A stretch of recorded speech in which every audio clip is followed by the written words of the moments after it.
7 ગુજરાતનો અવાજ। નમસ્કાર દર્શક મિત્રો, i7 ન્યૂઝ ગુજરાતીની સાથે હું છું આપની સાથે પાયલ બામભણિયા। તો જોઈએ આજના મહત્વના સમાચાર। દેવગઢ બારિયા વિસ્તારમાં આજે લાંબા સમયથી રાહ જોવાતો ચોમાસાનો વરસાદ વરસતા લોકો અને ખેડૂતોમાં ખુશીનો માહોલ જોવા મળ્યો।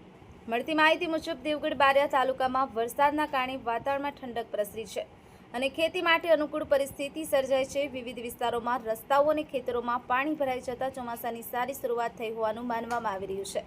હવામાન વિભાગના જણાવ્યા મુજબ દાહોદ જિલ્લામાં આગામી દિવસોમાં પણ હળવાથી મધ્યમ વરસાદ, ગાજવીજ અને કેટલાક વિસ્તારોમાં ભારે વરસાદની શક્યતા છે, તેથી ખેડૂતો અને નાગરિકોને જરૂરી સાવચેતી રાખવાની સલાહ આપવામાં આવી છે।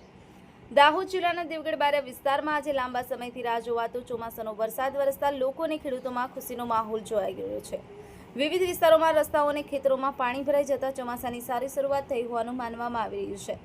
હવામાન વિભાગના જણાવ્યા મુજબ દાહોદ જિલ્લામાં આગામી દિવસોમાં પણ હળવાથી મધ્યમ વરસાદ, ગાજવીજ અને કેટલાક વિસ્તારોમાં ભારે વરસાદની શક્યતા છે, તેથી ખેડૂતો અને નાગરિકોને જરૂરી સાવચેતી રાખવાની સલાહ આપવામાં આવી છે। Mohanbhai Vankar, i7 news Gujarati, Devgadh Bariya.